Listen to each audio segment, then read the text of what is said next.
तो 5 राज्यों के विधानसभा चुनाव के नतीजों के परिणाम आज सामने आ रहे ये हैं। नेताजी पश्चिम इंदौर, बंगाल, केरल, ये असम, नेताजी इंदौर है। पुडुचेरी में कहां पर किसकी सरकार बनने जा रही है, शाम तक स्थिति पूरे तरीके से स्पष्ट हो जाएगी।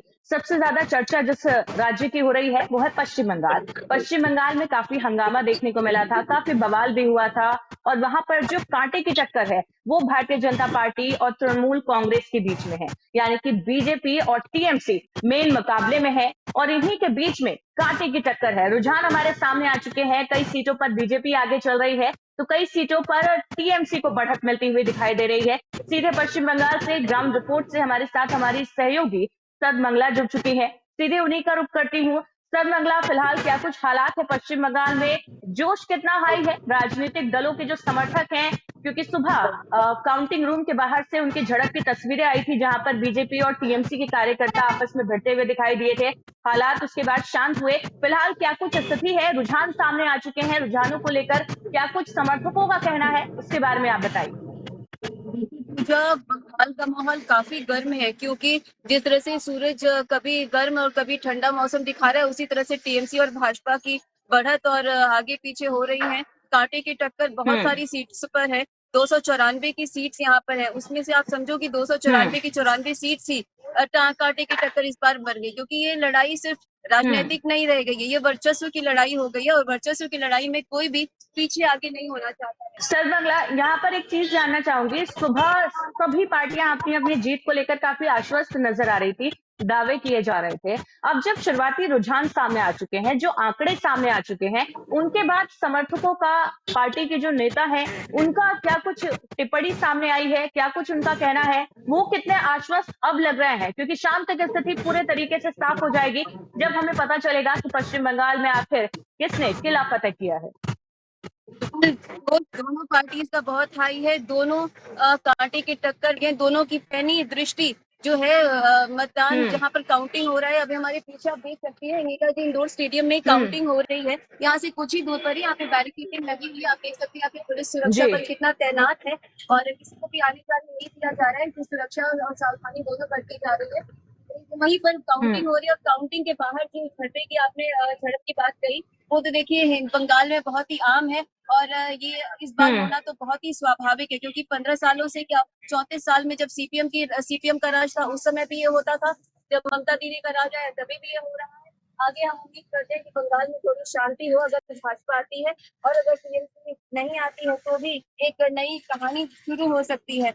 कहा नहीं जा सकता कि क्या होगा, लेकिन हम उम्मीद करते हैं कि जो भी लोकतंत्र में जनता का मतदान के बाद जो रिजल्ट आएगा उसको पार्टीज को एक्सेप्ट कर लेना चाहिए, जनादेश मान करके उसका सम्मान करना चाहिए। आगे तो बंगाल की राजनीति पुरजोर पर रहती है। पूजा, देखिए ये बहुत ही कांटे की टक्कर है क्योंकि 2021 के विधानसभा चुनाव में आपको याद होगा नंदीग्राम में ममता बनर्जी ने शुभेंदु अधिकारी को वहां पर जाकर चैलेंज किया था और उनके गढ़ से लड़ी थी। इस बार ये मामला उल्टा हो गया है, शुभेंदु अधिकारी भवानीपुर से आकर के ममता दीदी को उनके ही अखाड़े में उनको चैलेंज कर रहे हैं कि वो बताना चाहते हैं कि भवानीपुर की जनता उनको ही पसंद करती है। लेकिन हम जब काली घाट गए थे, हमने जब दौरा किया तो हमने ये पाया कि लोगों ने कहा कि दीदी का ये घर है और दीदी अपने घर में नहीं रहेंगी तो कहाँ रहेंगी, हम बाहरी व्यक्ति को नहीं करेंगे। तो मामला बहुत टसल है, कुछ भी हो सकता है। दीदी बंगाल की बेटी है, बंगाल की यहाँ पर जनधात्री है, उनका है नारा ही रहता है कि मैं बंगाल की बेटी हूँ, मैं ही बंगाल को संभालूंगी, मैं बंगाल को किसी और के हाथों में नहीं जाने दूंगी।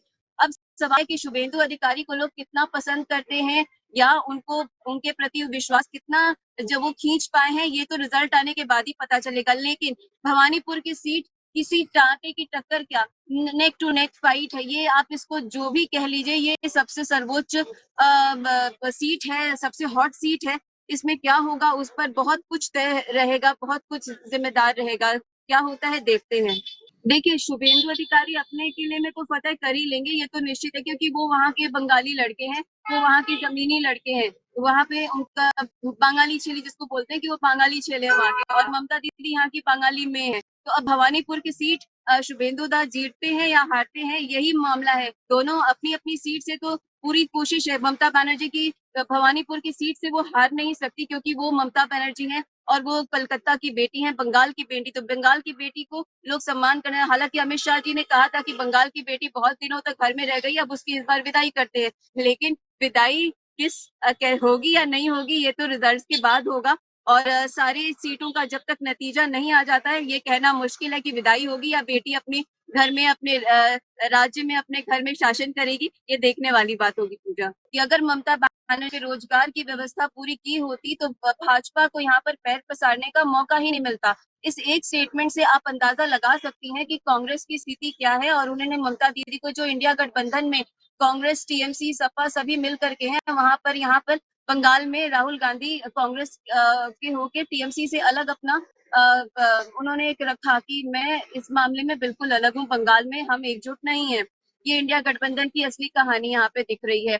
लेकिन राहुल, कांग्रेस की बात करें तो एक जमाना था जब सीपीएम की पहली कांग्रेस ही थी, सिद्धार्थ शंकर राय यहाँ के मुख्यमंत्री हुआ करते थे। लेकिन इमरजेंसी के बाद जो है कांग्रेस के प्रति यहाँ के लोगों में बहुत ही असंतोष हो गया और असंतोष के कारण ही सरकार गिरी और जिससे सीपीएम को यहाँ पर आने का मौका मिला। सीपीएम जिसके कारण 34 सालों तक राज किया और उसके बाद ममता बनर्जी ने उनको पदस्थ करके अब 15 साल तक का राज उन्होंने किया है। अब देखें आगे कौन राज करता है बंगाल पर। बिल्कुल, अगर मैं कल की बात करूं तो कल भी ममता बनर्जी ने कहा था कि बंगाल में टीएमसी आ रही है और बीजेपी वापस जा रही है अपने गढ़। ये ममता बनर्जी की तरफ से कहा गया था। कितनी सफल उसमें होती हुई दिखाई ममता बनर्जी आज दे रही है, क्योंकि रुझानों में टीएमसी फिलहाल तो आगे चल रही है। शाम तक नतीजों में ये कन्वर्ट हो पाते हैं नहीं, ये देखना होगा। देखिए आंकड़ों का ये सब खेल है, पूरी सीट का जो खेल है, सत्ता का जो खेल है, सीटों के ऊपर खेल है। लेकिन ममता बनर्जी यहाँ की उम्मीद है और उम्मीद को कोई मतलब उम्मीद यहाँ से घटती हुई दिखाई नहीं देती। ममता बनर्जी लगता है कि वो अपनी सीट जीत जाएंगी, क्योंकि अगर वो अपनी सीट हारती है तो ये बहुत बड़ी बात हो जाएगी कि उन्होंने वो अपनी सीट नहीं बचा पाई।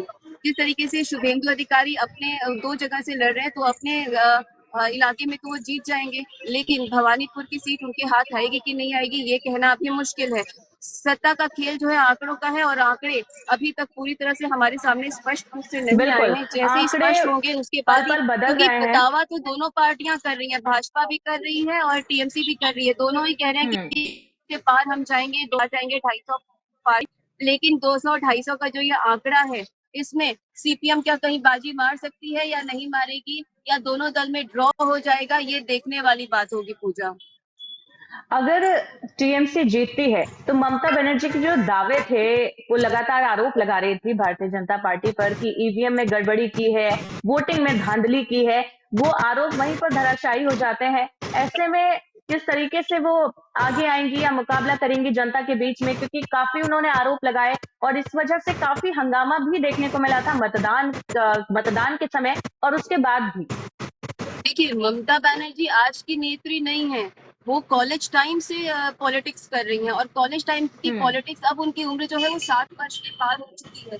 ममता बनर्जी जो है वो एक यहाँ पर मतलब जिसको जमीनी जुड़ाव, जिसको आप कह सकते हैं जमीनी जुड़ाव उनका बंगाल से है, राजनीति से है। तो इसमें उनको पकड़ना बहुत ही मुश्किल है, क्योंकि वो क्या सोचती हैं और क्या कर देंगी ये कोई कह नहीं सकता। क्योंकि राजनीतिक इन विश्लेषक चीजों अपने से ये अंदाजा लगाना थोड़ा सा आसान हो जाता है कि ये कहीं ना कहीं उनकी राजनीति का ही हिस्सा था। जो आरोप लगाए गए, जो हिंसा भी देखने को मिली, कहीं ना कहीं टीएमसी की राजनीति का एक हिस्सा था, क्योंकि बीजेपी लगातार कह रही थी कि टीएमसी ने गुंडा राज कायम किया हुआ है बंगाल में और इसी के दम पर और इसी को मुद्दा बनाकर वो चुनाव भी लड़ रही थी। देखिए दोनों पार्टियां आरोप प्रत्यारोप का विषय तो हमेशा से रहा है। आरोप प्रत्यारोप दोनों पार्टियां लगाएंगे, कांग्रेस भी लगाती है, टीएमसी भी लगाती है, भाजपा भी लगाती है। लेकिन आरोप प्रत्यारोप के बीच जनता बहुत समझदार है, उसे पता है कि बंगाल की जनता को क्या चाहिए। उसे टीएमसी चाहिए, भाजपा चाहिए या सीपीएम चाहिए या कोई और पार्टी चाहिए या कोई भी नहीं चाहिए, प्रेसिडेंट रूल चाहिए। तो इसलिए भारत की जनता जागरूक है और बंगाल की जनता तो अति जागरूक है।